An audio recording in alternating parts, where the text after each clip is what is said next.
दोस्तों आज मैं 2020 में रिलीज होने वाली मूवी ब्लड शॉट को एक्सप्लेन करूंगा। वीडियो पसंद आए तो वीडियो को लाइक और चैनल को सब्सक्राइब जरूर कर दीजिएगा। तो मूवी के स्टार्ट में हम एक रे नामी सोल्जर को देखते हैं जो कि एक रेस्क्यू मिशन पर होता है। रे फायरिंग करता हुआ जब एक घर के अंदर जाता है तो वहां पर वो एक टेररिस्ट को देखता है जिसने एक आदमी पर गन पॉइंट की हुई थी। तभी वो टेररिस्ट रे से अपनी गन नीचे रखने के लिए कहता है तो रे अपनी गन नीचे रख देता है और उससे पूछता है कि तुम क्या चाहते हो। तो वो टेररिस्ट रे से कहता है कि मुझे एक हेलीकॉप्टर चाहिए। तो रे कहता है कि इसके लिए मुझे फोन की जरूरत होगी। फिर जैसे ही वो टेररिस्ट फोन की तरफ इशारा करता है तो रे अपनी पिस्टल निकालकर उसे शूट कर देता है जिससे वो आदमी बच जाता है। इसके बाद अगले सीन में हम एक एयर बेस को देखते हैं जहां पर रे और कुछ सोल्जर्स आ रहे होते हैं। यहाँ रे बुलंद आवाज में उन सबसे कहता है कि कोई भी मिशन मुश्किल नहीं होता। जिसके बाद रे वहां खड़ी अपनी वाइफ जीना से मिलने के लिए चला जाता है। फिर रे अपनी वाइफ के साथ मुबासा में छुट्टियां मनाने के लिए चला जाता है। लेकिन वहाँ एक आदमी जिसका नाम मार्टिन एक्स होता है वो इन्हें किडनैप कर लेता है। वो रे से मुबासा के होस्टेज ऑपरेशन के बारे में जानना चाहता था। तभी वो रे से काफी सवाल करता है लेकिन रे उसके किसी भी सवाल का जवाब नहीं देता। इसके बाद मार्टिन रे से कहता है कि मैं जानता था कि तुम कुछ नहीं बताओगे। इसलिए मार्टिन जीना को रे के सामने लाता है और फिर रे से सवाल करता है। तभी रे मार्टिन से कहता है कि मुझसे कुछ और पूछ लो लेकिन मैं इस बारे में कुछ भी नहीं जानता। फिर रे जीना से कहता है कि सब ठीक हो जाएगा। जिस पर मार्टिन उससे कहता है कि कुछ भी ठीक नहीं होगा। जिसके बाद वो जीना को जान से मार देता है। ये देखकर रे को बहुत गुस्सा आता है और वो मार्टिन से कहता है कि मैं तुम्हें मार डालूंगा।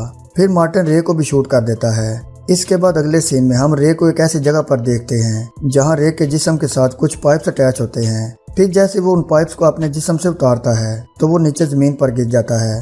तभी वहां पर एक लड़की आती है जिसका नाम केटी होता है। यहाँ केटी रे से कहती है कि अब सब कुछ ठीक होने वाला है। इसके वहां पर एक डॉक्टर आता है जिसका नाम डॉक्टर हार्टिंग होता है। यहाँ डॉक्टर हार्टिंग रे को बताता है कि तुम मर चुके थे और तुम्हारा जाग जाना हमारे लिए एक बहुत बड़ा चमत्कार है। इसके अलावा डॉक्टर ये भी बताता है कि मिलिट्री वालों ने तुम्हारी बॉडी को हमें डोनेट कर दिया है।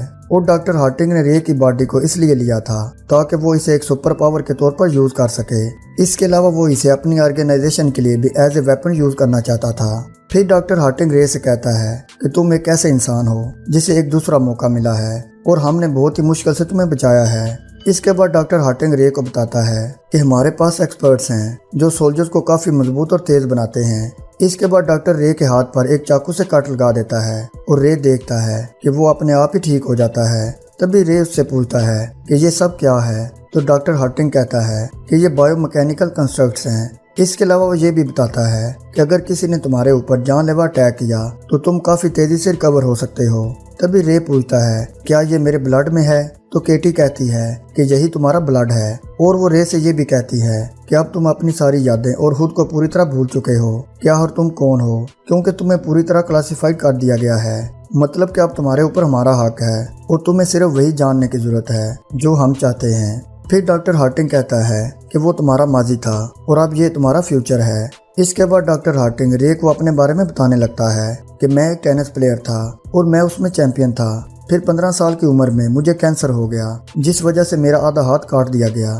फिर डॉक्टर हार्टिंग रे को अपना नया हाथ दिखाते हुए कहता है कि ये उससे काफी ज्यादा ताकतवर और मजबूत है। इसके अलावा डॉक्टर हार्टिंग ये भी कहता है कि बहुत से सोल्जर्स अपना हाथ खो देते हैं जिसके बाद हम उन्हें एक नया हाथ देते हैं जो कि पहले से कई गुना ज्यादा ताकतवर होता है। इसके बाद डॉक्टर हार्टिंग रे की मुलाकात अपने कुछ मरीजों से करवाता है जिनमें एक जिम्मी और बहुत से दूसरे मरीज भी होते हैं। फिर डॉक्टर रे को बताता है कि अब ये सभी पहले से काफी ज्यादा ताकतवर हो गए हैं। जिम्मी ने अपनी दोनों टांगें खो दी थी तो फिर जिम्मी को मसनूई टांगें लगा दी गई थी और जो हमारा दूसरा मरीज है वो देख नहीं सकता था इसलिए उसे मसनूई कैमरे लगा दिए गए थे जो उसकी आंखों से कनेक्ट हैं और अब वो सब कुछ देख सकता है। इसके बाद अगले सीन में हम देखते हैं कि जब रे सो कर उठता है तो उसमें एक्स्ट्रा एनर्जी आ जाती है। जिसके बाद जब वो एक पिलर में पंच मारता है तो उसके हाथ को कुछ भी नहीं होता। फिर रे उसमें बहुत सारे पंच मारता है जिससे पिलर टूटने लगता है लेकिन उसके हाथ को कुछ भी नहीं होता। फिर अगले सीन में हम देखते हैं कि रे केटी के पास बैठा होता है।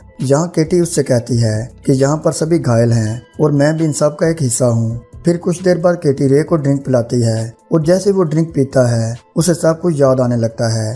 फिर वो गुस्से से अपना हाथ टेबल पर मारता है जिसके बाद वो अपना बैग लेकर वहाँ से निकल जाता है। दूसरी तरफ डॉक्टर हार्टिंग कैमरे में ये सब कुछ देख रहा होता है और वो कहता है कि रे कहाँ जा रहा है। फिर डॉक्टर हार्टिंग असिस्टेंट से कहता है कि चैनल को ओपन करो, मैंने रे से बात करनी है।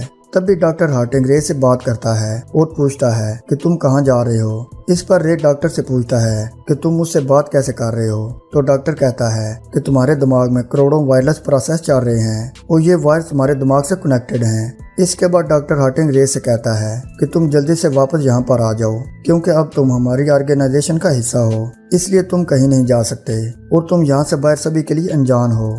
इस पर रे कहता है कि ये सब कुछ तुमने मुझे बताया है, लेकिन मेरी एक बीवी भी थी जिसकी अब मौत हो चुकी है। इतना कहकर रे यहाँ से चला जाता है। फिर कुछ देर बाद वो बुडापेस्ट में पहुँच जाता है।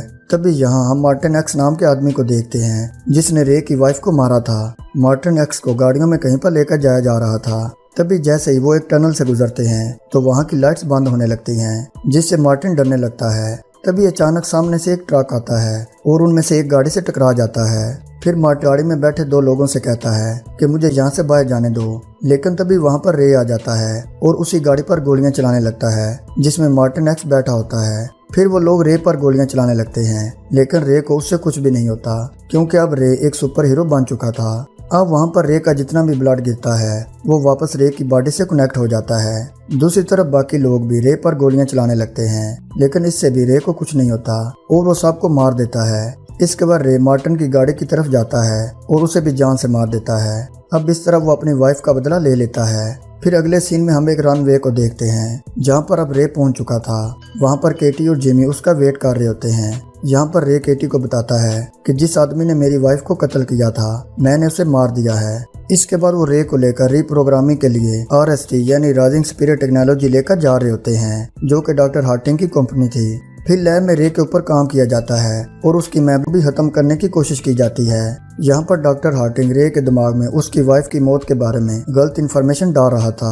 रे के दिमाग में जितनी भी मेमोरी थी उसको रीप्रोग्रामिंग किया जा रहा था। फिर डॉक्टर हार्टिंग जब केटी से बात करता है तो वो कहती है कि हम रे की मेमोरी को खत्म करने जा रहे हैं। तभी डॉक्टर हार्टिंग केटी से कहता है कि मैंने रे के दिमाग में उसकी वाइफ की मौत की गलत इन्फॉर्मेशन डाली थी ताकि वो मार्टिन एक्स को जान से मार दे। अब यहाँ पर हमें पता चलता है कि रे की वाइफ को मार्टिन एक्स ने नहीं मारा था, बल्कि ये सब डॉक्टर हार्टिंग ने अपना काम निकलवाने के लिए किया था। इसके बाद डॉक्टर हार्टिंग रे के दिमाग में अपना अगला टारगेट, जिसका नाम निक बैरस होता है, उसे सेट करता है, जिसे वो रे के हाथों मरवाना चाहता था।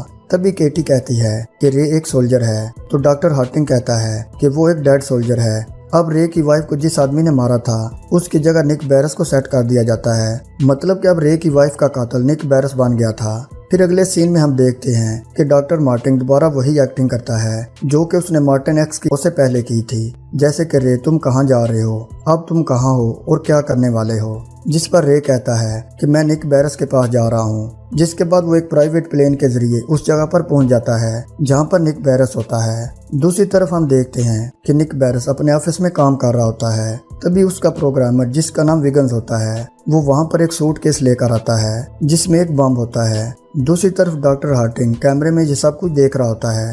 फिर थोड़ी देर बाद रे भी वहाँ पर पहुँच जाता है और निक बैरस से कहता है कि तुमने मेरी वाइफ को मारा है, लेकिन निक बैरस कहता है कि ये सब झूठ है। तभी रे उसकी एक नहीं सुनता और उसे भी जान से मार देता है। इसके बाद वो वहाँ से बाहर चला जाता है। अब यहाँ विगन किसी तरह रे को ऑफ कर देता है, जिसके बाद विगन, जो कि निक बैरस का प्रोग्रामर था, वो रे को अंदर ले जाता है। दूसरी तरफ डॉक्टर हार्टिंग सब कुछ देख रहा था। तभी वहाँ पर नो सिग्नल आ जाता है। दूसरी तरफ हम देखते हैं कि जब रे को होश आता है तो वो विगन्स पर अटैक करने लगता है। तभी विगन्स उसे कहता है कि मैं तुम्हारा दोस्त हूँ। अब यहाँ पर रे सोचता है कि उसकी वाइफ का कातिल हर बार चेंज कैसे हो जाता है। ये सुनकर विगन्स हैरान होता है और रे उसे बताता है कि मेरी वाइफ का नाम जिना है। इसके बाद रे अपने हाथ पर एक कट लगाकर एक गिलास में थोड़ा सा ब्लड विगन्स को देता है। तभी विगन ब्लड को देखकर कहता है कि ये काफी अमेजिंग है और कहता है कि तुम एक सिस्टम के जरिए चल रहे हो। इसके अलावा वो ये भी बताता है कि RST तुम्हारे अंदर गलत मेमोरी को डाल रही है। ये सुनकर रे कहता है कि ये प्रोग्राम ज्यादा देर तक नहीं चलेगा।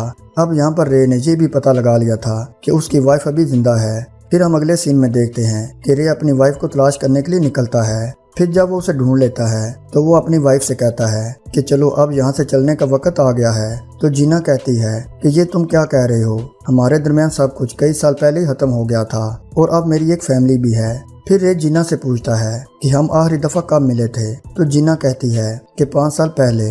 ये सुनकर रे को बहुत दुख होता है और वो वहाँ से चला जाता है। इसके बाद हम देखते हैं कि जब रे अपनी गाड़ी में जा रहा होता है तो अचानक सामने से जिमी और उसका साथी रे की गाड़ी को बहुत बुरी तरह से टक्कर मार देते हैं, जिसके बाद वो उस पर गोलियां चलाने लगते हैं। फिर जैसे रे को गोली लगती है तो उसका वो वाला हिस्सा ब्लू होने लगता है। अब रे उस गोली को निकाल कर वहाँ से भागने लगता है। तभी जिमी रे को ट्रैक करने की कोशिश करने लगता है, जिसके बाद उन्हें रे की लोकेशन पता चल जाती है। फिर जिमी अपने साथी के साथ मिलकर रे पर गोलियां चलाने लगता है। तभी रे भी वहाँ पर मौजूद पुलिस की गाड़ी से गन निकालकर उन पर गोलियां चलाने लगता है। इसके बाद रे और जिमी के दरमियान लड़ाई होती है। इसी दौरान जब ये दोनों रोड पर गिरते हैं तो एक ट्रक आकर इन दोनों को टक्कर मार देता है, जिससे जिमी की आधी टांगें टूट जाती हैं जो कि मसनूई थीं। लेकिन रे को कुछ भी नहीं होता और उसके जख्म खुद ही ठीक हो जाते हैं। तभी जिमी का साथी पीछे से आकर रे की बॉडी में एक डिवाइस इंजेक्ट कर देता है, जिससे रे दोबारा ऑफ हो जाता है। क्योंकि अब केटी रे की दोस्त बन चुकी थी, इसलिए जब डॉक्टर हार्टिंग उसे विगन्स के बारे में कमांड देता है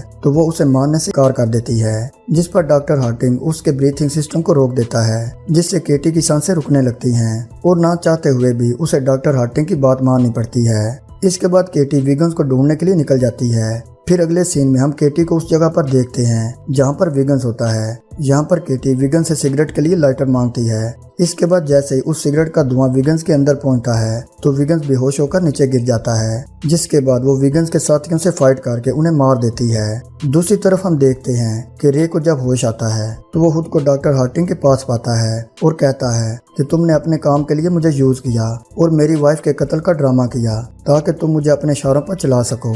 तुमने ये ठीक नहीं किया। तभी डॉक्टर हार्टिंग रे को पहले जैसी हालत में लाकर उसे सेंसलेस बना देता है।